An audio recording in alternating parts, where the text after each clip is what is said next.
भाजपच्या नेत्या पंकजा मुंडे यांनी सुद्धा ट्विट करत स्वप्नीलच्या मृत्यूवर दुःख व्यक्त केलंय। त्या म्हणतात, ट्विटच्या माध्यमातून पंकजा मुंडे यांनी स्वप्नीलच्या मृत्यूबद्दल दुःख व्यक्त केले। एमपीएससीची परीक्षा पास होऊन देखील नोकरी नाही मिळाली म्हणून स्वप्नील लोणकर या तरुणानं आत्महत्या केली। सुन्न करणाऱ्या या घटना सांगतात, योग्य निर्णय योग्य वेळी नाही घेतला तर निष्पाप लोकांचं जीवन उद्ध्वस्त होतं। त्यामुळे जबाबदारी घेणं गरजेचं आहे। एमपीएससीची परीक्षा पास होऊन देखील नोकरी नाही मिळाली म्हणून स्वप्नील लोणकर या तरुणानं आत्महत्या केली। मन सुन्न करणाऱ्या या सगळ्या घटना सांगतात की योग्य निर्णय योग्य वेळी जर झाला नाही तर निष्पाप लोकांचं जीवन उद्ध्वस्त होतं। त्याची जबाबदारी नेमकी कुणाची, या सगळ्याबद्दल आपण बोलणार आहोत। आपल्या सोबत आता या संपूर्ण परिस्थितीचा सामना करणारे विद्यार्थी काही आपल्या सोबत आहेत आणि आपल्या सोबत मानसोपचार तज्ञ डॉक्टर राजेंद्र बर्वे सर सुद्धा आहेत। आपल्या सोबत स्पर्धा परीक्षा शिक्षक संघटनेच्या सचिव दीप्ती नायर आहेत। आपल्या सोबत महेश पांढरे हा विद्यार्थी सुद्धा आहे। सगळ्यांचं स्वागत न्यूज 18 लोकमत मध्ये। मी सुरुवातीला दीप्ती नायर यांच्याकडे जातोय। दीप्तीजी, आता एमपीएससीचे हे सगळी स्पर्धा परीक्षेची तयारी करणारे जे विद्यार्थी आहेत ती कुठल्या मानसिकतेतून जात आहेत, कुठल्या आव्हानांचा त्यांना सामना करावा लागतोय? आज स्वप्नीलनं आत्महत्या केली, त्याच्यानंतर या संपूर्ण राज्याचं इथल्या सरकारचं लक्ष तिकडे वेधलेलं आहे, पण गेली 2 वर्ष या विद्यार्थ्यांना कुठल्या परिस्थितीचा सामना करावा लागतोय? आज जे टोकाचं पाऊल उचललं गेलं त्या पार्श्वभूमीवर आता मी तुमच्या चॅनलवर स्वप्नीलच्या कुटुंबियांचा आवाज ऐकला। अक्षरशः टाहो फोडणारी ही घटना आहे। थोरात सर, ठाकरे साहेब, रोहित पवार साहेब, फडणवीस साहेब या सगळ्यांनी याला दुर्दैवी घटना म्हटलेलं आहे। मुद्दा हा आहे की या घटना होतातच कशाला।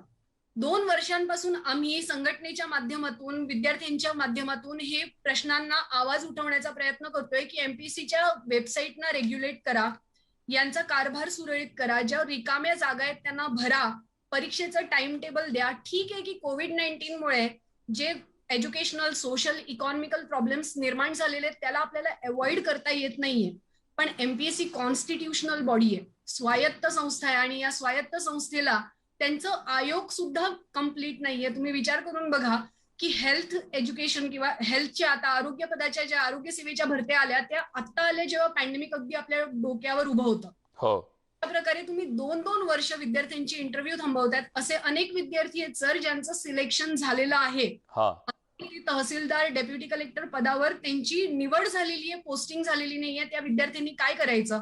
आणि जीवन आकंत करून ज्या विद्यार्थिनी, स्पेशली मी विद्यार्थिनीच्या माध्यमातून सांगू इच्छिते की समाजात ज्या विद्यार्थिनी पुणे, मुंबई, दिल्लीला जाऊन शिकतायत ते आपलं घरदार सोडून जेव्हा इथे येतात तेव्हा त्यांच्या पालकांना खूप जास्त सामाजिक जबाबदारीने वागावं लागतं।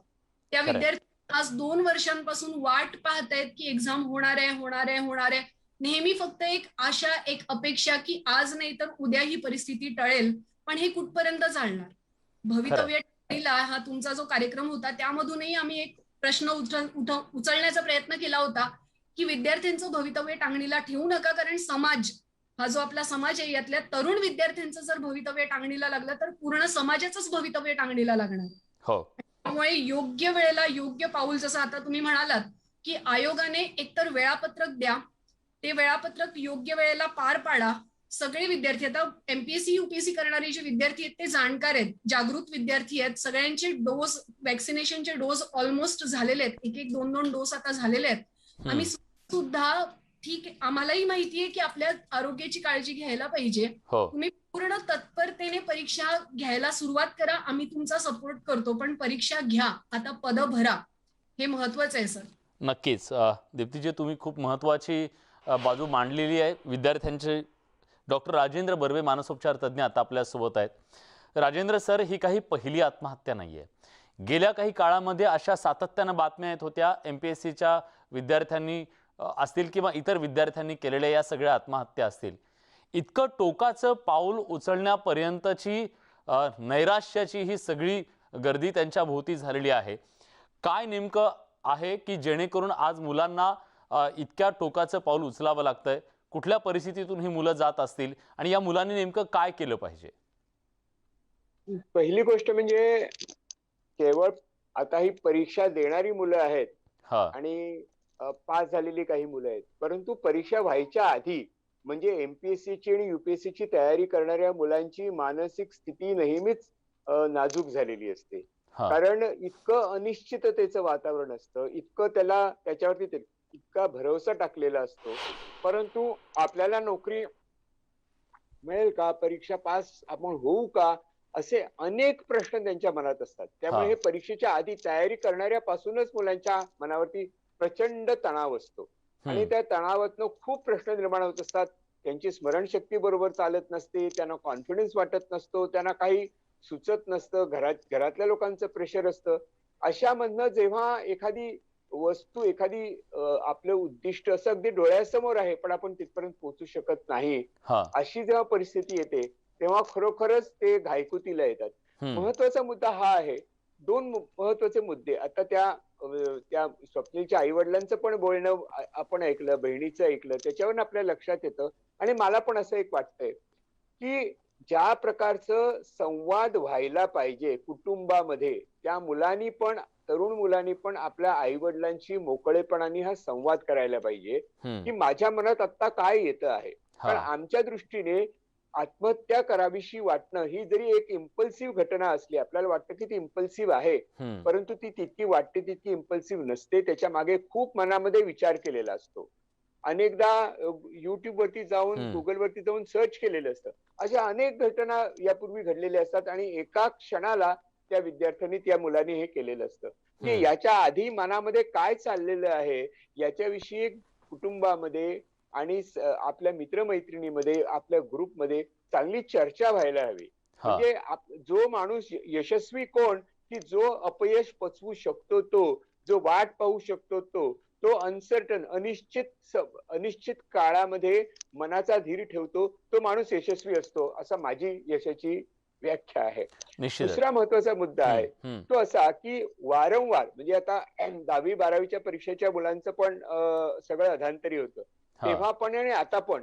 माझ्या मते ऍडमिनिस्ट्रेशन म्हणजे सरकार नावाची जी एक फेसलेस, चेहरा नसलेली जी एक अशी संस्था निर्माण झालेली आहे, तिचा आणि सर्वसामान्य माणसांचा संवाद व्हायला हवा.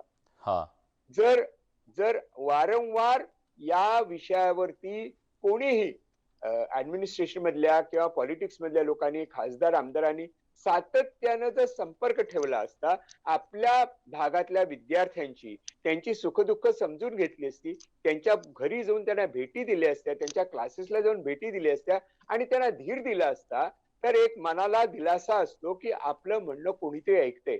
या एका आशेवर माणूस जगत असतो. आशा ही अत्यंत महत्वाची गोष्ट आहे. खरंय ती आशा जेव्हा नाहीशी होते, तेव्हाच माणसं या लेवलला येत असतात. आणि आशा टिकवून ठेवणं हे कुटुंबाचं, समाजाचं आणि आता सरकारचं जास्त महत्वाचं काम आहे. खरंय हे नक्कीच जर सर. आपण केलं, आता हे जर आशा आपण करूया केलं नाही तर की we are a Swapnil failed तर state. We are a आपल्या failed state. स्वप्नांचा भंग झाला म्हणून तो जीवानिशी गेला, त्याने टोकाचं पाऊल उचललं, पण आज कितीतरी मुलं त्या उंबरठ्यावर असतील, त्यांना आपल्याला तर सांगायचंय की धीर धरा, पण हे त्यांना धीर धरा म्हणून सांगत असताना राजकीय नेत्यांनी सुद्धा आपण किती कसं वागतोय किंवा निर्णय प्रक्रियेमध्ये आपल्या किती गलथानपणा आहे याचा विचार सुद्धा व्हायला हवा आणि तोच विचार व्हावा हीच अपेक्षा आहे. एक छोटासा ब्रेक घेतोय. आपल्यासोबत ब्रेक नंतर सचिन सुद्धा असणार आहे, एक विद्यार्थी सचिन सावदेकर, सचिनकडे सुद्धा जायचंय. आणखी काही विद्यार्थी आपल्यासोबत असणार आहेत.